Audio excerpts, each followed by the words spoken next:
Hey there, Hallmark Hot Takers, and welcome to another episode of Hallmark Hot Takes, where we review lots of movies from the countdown to Christmas from the Hallmark Channel. And Jason will talk to you about our rating system. We'll rate the movie out of 10 candy canes, each of us having the opportunity to award the movie 5 candy canes.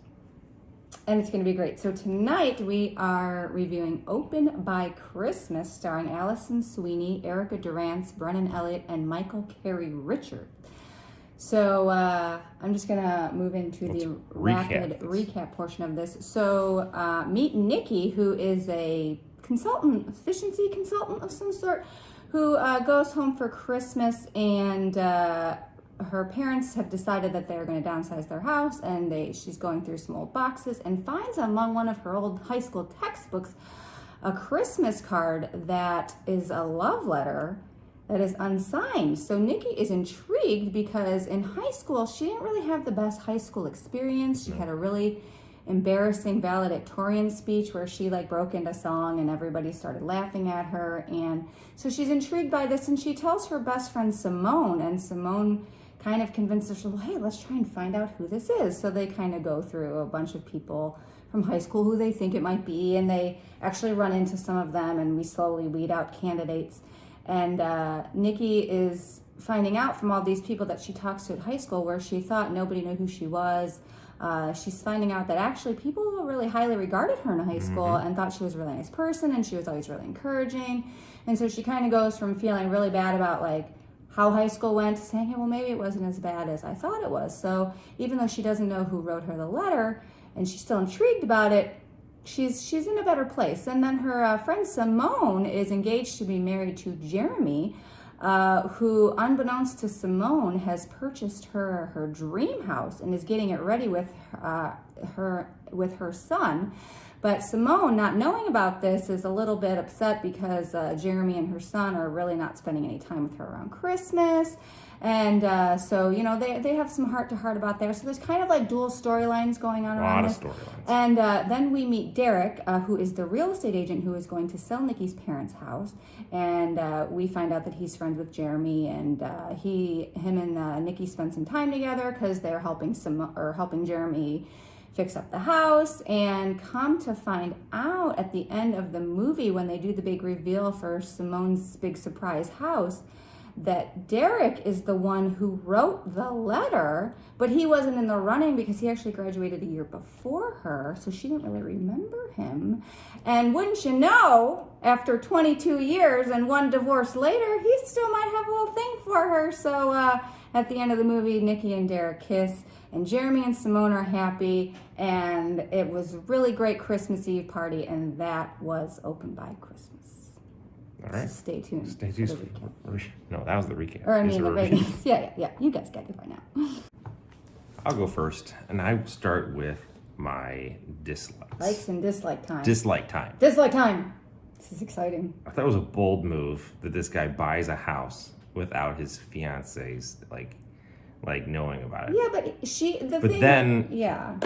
Let me finish. Okay, sorry. But you said you disliked it. But then to find out that she has been pining over this house for so long, so it turned out to be cute. But early on, I'm like, I don't like this. I don't like this one bit. Jim Halpert move when he bought his parents' house.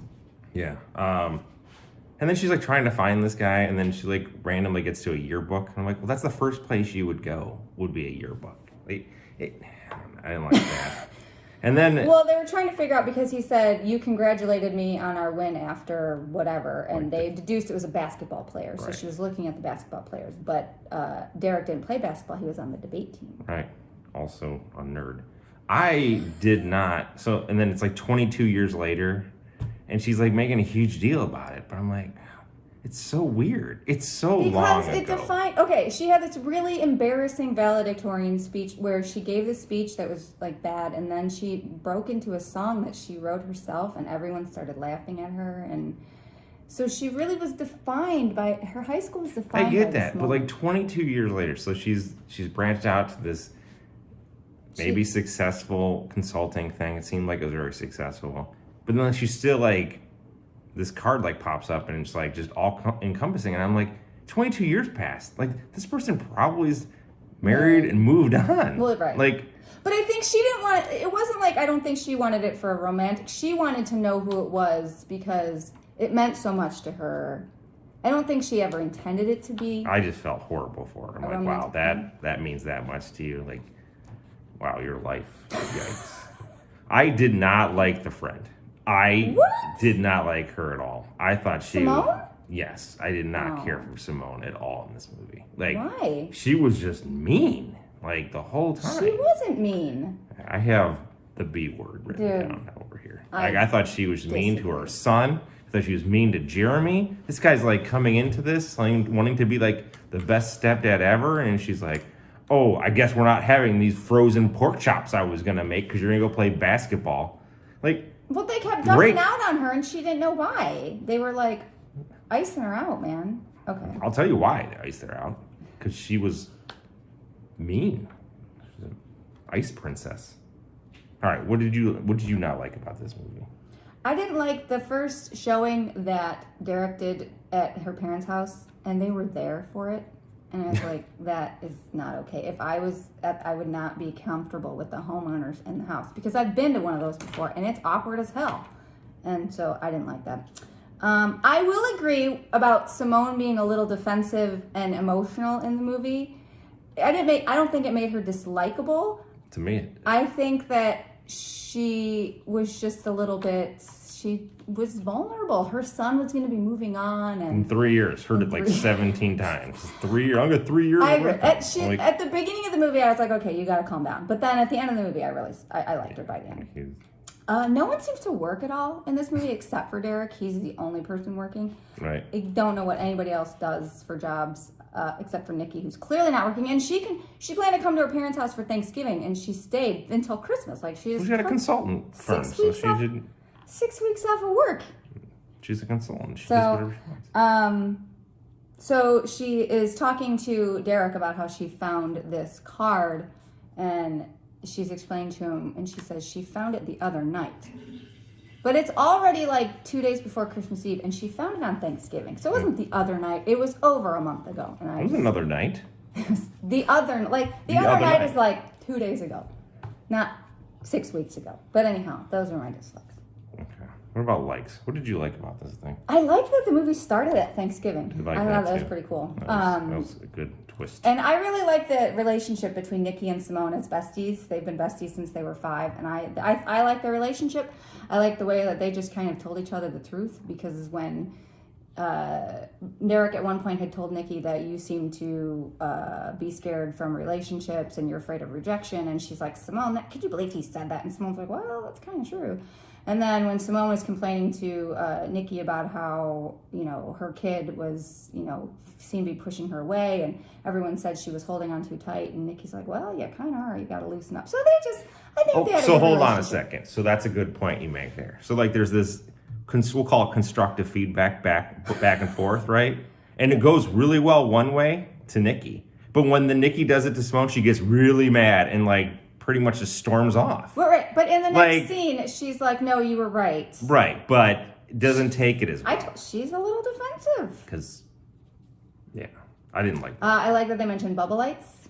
Because we have them on our tree, and they're amazing. To the 80s, they were popular. And we still have them on our tree. Not this tree. We just have the creepy elf right now. But they drink a lot of alcohol in this movie. Big fan of that. Pretty jealous. That was great. Nicki is telling Derek about her embarrassing story about the valedictorian speech, and he's like, I'll do you one better. And he tells her an embarrassing story, and I thought it was really cute because like he stayed up all night to do a debate the next day, and he fell asleep, and then ended up having a dream about his mom and shouted out, Mama, I love you. So all the kids at school the next day were like, I love you too, son. And it was really funny. I thought that was fun. I like how, Simone's will-be mother-in-law, they don't get along because like her mother-in-law is kind of overbearing and that like, oh, you didn't cook the roast right kind of person. And they bond over how they have to like kind of let go of their sons and stuff. And I thought that was cute. And I thought the mother-in-law also was great because she kind of got Jeremy to see that he was kind of neglecting Simone a little bit, and that he needed to fix that. Jeremy being the one who actually wrote the letter, which I called in the beginning, but he wrote it for Derek. Right. So when she finds the letter and the mother opens it up because she wants to see it, and she's like, this is Jeremy's handwriting. Right. And I'm like, oh my God. So that was really cool. That was a good twist. And then I thought the surprise house at the end was really cute when they surprised Simone and it was the big party and she was really excited and it was fun. Yeah. I liked all those things. She had this one thing where like she was talking to this artist. The guy's like, oh yeah, we had chemistry. And she's like, we did have chemistry. And he's like, yeah, that class was so hard. And I'm like, oh. But she thought romantic. Chemistry class. I thought Derek was a smooth operator. Like, he's like, you want to duck out of this lame party? Let's go. Let's go get some Mexican food. Some margaritas. I thought that was great. And I think that's it. That's what I got. That's all. So, what about what candy cane ratings do you have over there? A lot of it's the stuff you said. But you have that. I like that. You should mention that. That was cool when they're deducting who wrote it. They have this part about crossing the T's. And based if you're right or left-handed, like that's how you would cross the T's. So they knew he was left-handed. They knew he was left-handed by that. And I tried it out because I'm left-handed, and that is we do cross our T's different. Right than you to left versus left to right. It's a true story. Because then if you did it the other way, you'd have to go backwards. Okay, what? Anyhow, So that was good. Candy cane. What do you got? What are you giving it? I asked you first. I need you to go first. You don't know, do you? I don't. It was okay. It was a very okay movie to me. I liked some aspects. I wasn't really pulled into it. So it's going to get 3 candy canes. So I liked it too. Again, it's not at the top of the leaderboard for me, but I actually like the dual storylines. I love Jeremy. I would watch him in a movie. I thought he was great. And I did think Derek was a smooth operator. Yeah. And so I'm going to give it 4. You were 4. 4 candy canes for a total of 7. It was a solid showing and a little bit different. I liked that it was just different. They didn't do all the normal tropes, and it was just something different. And they had the dual storylines, and it was just I liked it for that, for being a little solid 7 candy cane film. Good job, Allison Sweeney. Yeah. All right. You want to do Stay a preview? tuned for previews. Okay, so the next one on our board is My Christmas Family Tree, starring Amy Teagarden, Andrew Walker, and James Tupper. So when Vanessa receives results from her family tree DNA test, she discovers a family she didn't know existed and travels to their home for Christmas. So like Christmas tree, like family tree. You like that? That's pretty cool.